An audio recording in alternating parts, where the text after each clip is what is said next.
अभी चंद दिन पहले मशहूर बॉलीवुड अदाकारा दीपिका पादुकोण और इनके शौहर रणवीर सिंह अबू धाबी गए और अबू धाबी के महकमा सयाहत के एक इश्तिहार में नजर आए थे। इस इश्तिहार में दीपिका अरबी लिबास और रणवीर सिंह खास दाढ़ी में थे।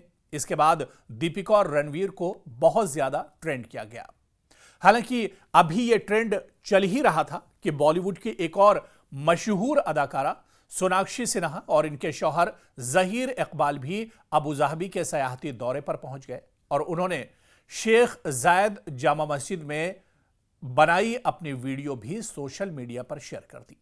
सोशल मीडिया पर गर्दिश करने वाली खबरों के मुताबिक सोनाक्षी सिन्हा और जहीर इकबाल इस वक्त अबू धाबी के सयाहती दौरे पर हैं और सोनाक्षी सिन्हा ने अबू धाबी की शेख जायद मस्जिद में बनाई गई अपनी तस्वीर और वीडियो सोशल मीडिया पर शेयर की है, जो वायरल हो रही है और लोगों की तवज्जो का मरकज बनी हुई है।